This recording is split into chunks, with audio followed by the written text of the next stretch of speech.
Right now, rural is mostly seen by people as not urban, not suburban. What I want the rest of the country to know is that, that we are a real place, that it is worthy of your attention and your investment, and that it is not a hopeless kind of place. I think if there are a certain group of people who had been on the bus yesterday and we're out in the Delta and they get off and they look around a community and say, well, there's nothing going on here. There are things going on there. There are people who have lives and ambitions and hope. And I would want the rest of the country to know that. And those are the same communities that we have, I think, in all these other regions as well.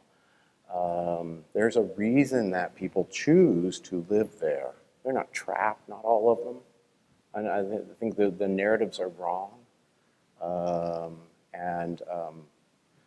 It feels to me we get treated forgotten and by a definition of what we're not as opposed to what we really are.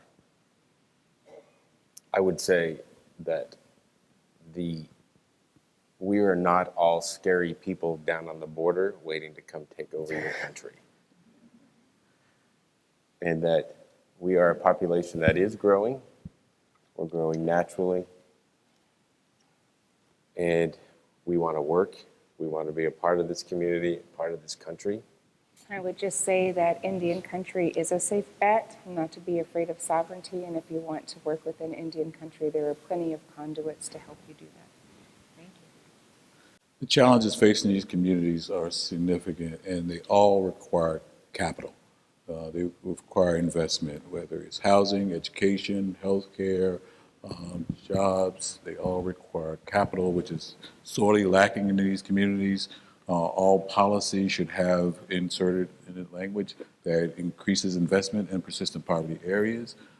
And at the end of the day, we don't need to be prescribed to. They need to be listened to. The residents in these communities can tell you what will work, and they need the tools to make that work. Always bet on black and brown and yellow and red and white and the people in these communities, and you'll get a good return.